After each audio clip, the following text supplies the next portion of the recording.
یہی حضرت شاہ اسماعیل شہید رحمۃ اللہ علیہ ہیں، ان کو پتہ چلا کہ دہلی میں ایک طوائفوں کا اجتماع ہو رہا ہے، طوائفوں کا، بازاری عورتوں کا،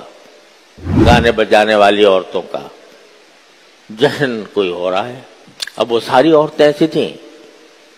اللہ بچائے، جسم فروش تھیں، بازاری عورتیں تھیں، گانا بجانا اور اعوذ باللہ عصمت فروشی، یہ سب کاموں میں مبتلا تھی۔ آپ ذرا سوچیں کہ ایک عصمت فروش عورت کے بارے میں آدمی کا کیا تاثر ہوتا ہے۔ حضرت کو اطلاع ملی تو حضرت نے کہا بھائی یہ اچھا موقع ہے، ساری جمع ہیں، تو ان سے جا کر کچھ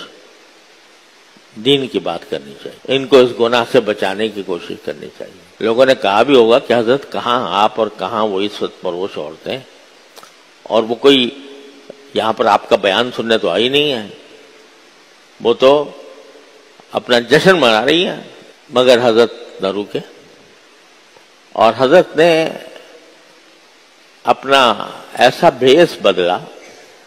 جیسے ایک فقیر ہوتا ہے، مانگنے والا،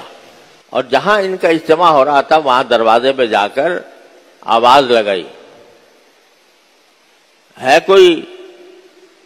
جو ہم اللہ کے نام پر ہمیں دے، جیسے بیکاری آواز لگائے، بار بار آواز لگاتے رہے۔ تو وہاں تو عورتیں اپنا اس میں مشغول تھیں، اپنا رنگ رلیوں میں۔ تھوڑی دیر کے بعد ایک عورت نکلی، اس نے پوچھا، اس نے دیکھا کہ ایک فقیر ہے، سائل ہے، سوال کرنے والا ہے، تو اس نے کہا بھائی ہاں بھائی کیا، اس نے کچھ دے دیا ان کو، جو لو بھائی چلے جاؤ۔ تو انہوں نے کہا جی فقیر جو ہے وہ صرف پیسے مانگنے نہیں آیا، اپنی آواز سنا کے جائے گا۔ بھائی کیسی آواز؟ کہا کہ ہماری، میں کچھ کہہ کے آواز سنا کے جائے گا، فقیر ویسے نہیں جائے گا۔ تو پہلے اس نے کچھ اصرار کیا ہوگا کہ بھئی جاؤ قصہ ختم کرو، پیسے مل گئے تمہیں۔ اس نے کہا نہیں، میں فقیر آواز سنائے بغیر نہیں جائے گا۔ وہ گئی اندر، اور جو ان کی سردار تھی عصمت فروشوں کی عورت، وہ رانی کے نام تھا اس کا، اس سے جا کر کہا کہ بھئی عجیب قسم کا فقیر آیا ہے، اس کو پیسے دے دیے، سب کچھ کر دیا، وہ کہتا ہے نہیں میں تو آواز سنا کے جاؤں گا۔ تو انہوں نے کچھ نے تو کہا کہ بگا دو اس کو قسم، اور کچھ نے کہا نہیں چلو بلا لو، کیا ہے آواز کیا سناتا ہے دیکھتے ہیں، مزہ ہی رہے گا، ذرا اس کے ساتھ ہنسی مذاق ہوگی، بلا لو۔ اب اندر تشریف لے گئے، اور وہاں جا کر پہلے تو عورتیں جو ہیں مذاق اڑانا شروع کر دیا، یہ کر دیا وہ کر دیا۔ جب کھڑے ہو گئے تو قرآن کریم کی تلاوت فرمائی، سورہ والتین کی، اعوذ باللہ من الشیطان الرجیم، بسم اللہ الرحمن الرحیم۔ آواز بھی حضرت کی عجیب تھی،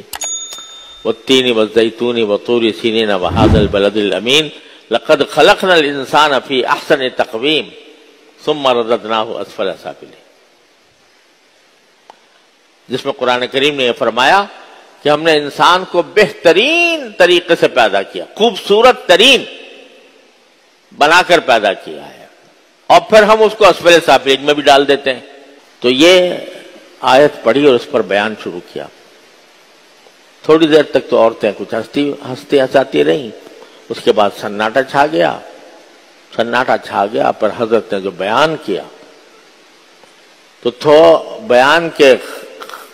ابھی ختم نہیں ہوا تھا کہ جو یہ سردار تھی عصمت فروشوں کی، جس کو رانی جس کا نام تھا،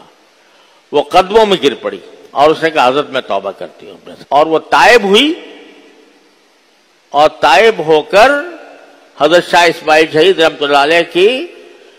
لشکر میں، جو انہوں نے سکھوں کے خلاف جہاد کیا تھا، اس لشکر میں شریک ہوئی، اور لشکر کے مجاہدین کے گھوڑوں کے لیے دانہ دلا کرتی تھی اس جہاد میں آخر تک۔ تو اب دیکھو یہاں حکمت دیکھو، اور کلام دیکھو، نرم کلام، محبت کے ساتھ، شفقت کے ساتھ اس نے دلوں کے